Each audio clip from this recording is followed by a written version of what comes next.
తెలంగాణలో సోమవారం వాతావరణం పూర్తిగా మారిపోయిన సంగతి తెలిసిందే.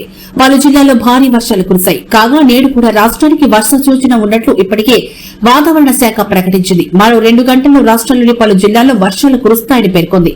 ఆదిలాబాద్, కొమరంభీం, ఆసిఫాబాద్, మంచిర్యాల, కామారెడ్డి, సిరిసిల్ల, మెదక్ జిల్లాల్లో మరో 2 గంటల్లో వర్షం కురిసే అవకాశం ఉన్నట్టు తెలిపింది. ఇక హైదరాబాద్ తో సహా ఇతర ప్రాంతాల్లో మరో 3 గంటల వరకు పొడి వాతావరణం ఉంటుందని పేర్కొంది. మరోవైపు నిన్న పలు జిల్లాల్లో భారీ వర్షపాతం నమోదవగా అత్యధికంగా నల్గొండ జిల్లా చందంపేటలో 70 మిల్లీమీటర్ల వర్షపాతం నమోదైంది. రంగారెడ్డి, వికారాబాద్, సిద్దిపేట, మహబూబ్ నగర్, నాగర్ కర్నూలు, నల్గొండ, సూర్యాపేట, ఖమ్మం, భద్రాద్రి, ఆసిఫాబాద్, నిర్మల్, జగిత్యాల జిల్లాలో ఉరుములు, మెరుపులతో కూడిన వర్షాలు కురిశాయి. అంతేకాకుండా హైదరాబాద్ వ్యాప్తంగా వర్షం కురవగా దక్షిణ హైదరాబాద్ లో భారీ వర్షాలు కురిశాయి. నగరంలో అత్యధికంగా బెహదూర్పురాలో 42.8 మిల్లీమీటర్ల వర్షపాతం నమోదైంది.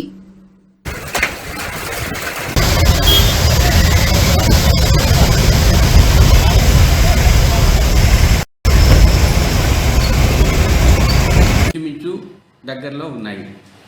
రాగల 5 రోజుల్లో ముఖ్యంగా మరట్వాడ పరిశ్రమతో కూడిన ఒక ట్రఫ్ లైను అక్కడి నుంచి తమిళనాడు వరకు విస్తరించి ఉండటం వలన ఉంది.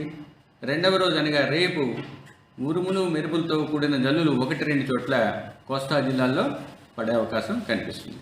3వ రోజు అనగా 3వ తేదీ, 4వ తేదీ, 5వ తేదీ రాష్ట్రంలో కొన్ని చోట్ల తేలికపాటి నుంచి మోస్తరు వర్షపాతం నమోదయ్యే అవకాశం ఉంది.